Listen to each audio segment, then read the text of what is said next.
Hi guys. Siyempre pag abot mi, nagpire-picture muna kami, nagpabisado. Siyempre. Yan na nga ni. Tapos nagduman na kami kayo sa taas, pero may ipakakain video. Tapos siyempre tinukdoan na kami. Kaya no, kung paano ilagay itong mga tela. Yun na nga na yan, tignan mo na dyan itong tela. Saka tinukdoan na kami kung paano tahi, malamang. Yan kung paano. Siyempre dapat may quality para maayos itong yung tahi. Tapos tinawa na nga po kami, gibuhon. Ayan, nakagribo na kami. Siyempre, nagtahi na kuyo. Siyempre, itong ibaman.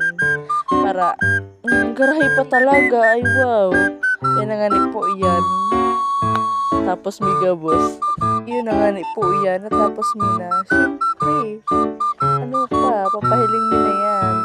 Yan na, pinicturean ko na. Siyempre, papangaranin ko pa yan para may mawara. Wala ko po kayong para ikit sa mo. Charis! Yun na nga po. Yun na nga po yan. Siyempre, minayin po kami sa baba na nagpo-position. Minidyohan ko na. Napakabanggi.